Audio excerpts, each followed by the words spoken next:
নমস্কার, মানি মেকিং মাইলেজের যাত্রা আজকে আবার আমরা শুরু করছি 26শে আগস্টে নিফটির অ্যানালিসিস দিয়ে। আজকে ডে টাইম ফ্রেমে নিফটি একটা ইনসাইড ডোজি ক্যান্ডেল তৈরি করেছিল। আমাদের গতকালের এক্সপেকটেশন ছিল যে নিফটি হয়তো 25,000-এর আশেপাশে গ্যাপ আপ ওপেন হবে। যদিও নিফটি গ্যাপ আপ ওপেন হয়েছে, কিন্তু 25,000-এর আশেপাশে আজকে রেজিস্ট্যান্স ফেস করেছে।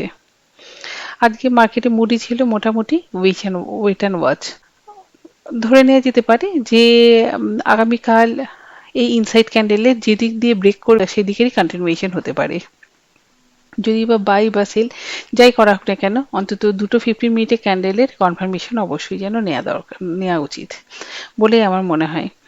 আমার মতে সেল করার জন্য বেস্ট লেভেলটা হচ্ছে 24,850, আর বাইকারের জন্য বেস্ট লেভেলটা হচ্ছে 25,050-এর উপরে যদি অন্তত দুটো 15 মিনিটের ক্যান্ডেল স্টে করে। আর বাকি জায়গাটার মধ্যে স্ক্যালপিং ট্রেডিং করাই যেতে পারে।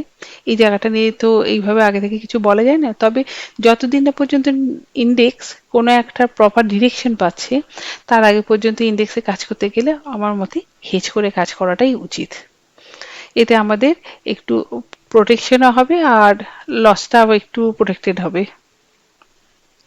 যাই হোক, আগামী বুধবার গণেশ চতুর্থীর ছুটি।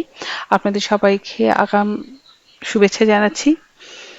যাই হোক, আমরা যে স্টকগুলোকে গতকাল পিক করেছিলাম ট্রেড করার জন্য সেগুলো হচ্ছে গ্লোবাল স্পিরিট আর বিজয় ডায়াগনস্টিক্স।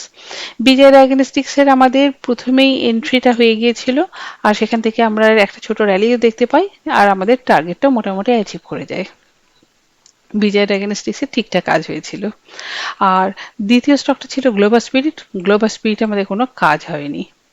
আগামীকালের জন্যও আমার কোনো স্টক রেকমেন্ডেশন নেই, তবে সেল করে কাজ করাই যেতে পারে। যেমন নাইকাতে কাপ অ্যান্ড হ্যান্ডেল প্যাটার্নের একটা ব্রেকআউট হয়েছে, বা একটা ডাব্লিউ প্যাটার্নের ব্রেকআউট বলা যেতে পারে। আমরা স্টকটাকে মোটামুটি 234, 242, 250 এই সমস্ত লেভেলে গেলে সেল করার চেষ্টা করব, আর 10-20 পয়েন্টের নিচে পেলে আবার বাইও করে নেব। আর আমাদের প্রপার এন্ট্রির জন্য যে লেভেলটা আমাদের মতো ইম্পর্টেন্ট সেটা হচ্ছে 220 থেকে 215, এই লেভেলটার মধ্যে আমরা পেলে অবশ্যই আবার স্টকটাতে এন্ট্রি নেওয়ার চেষ্টা করব। আজকের জন্য এইটুকুই। Good night, thank you, best of lakh.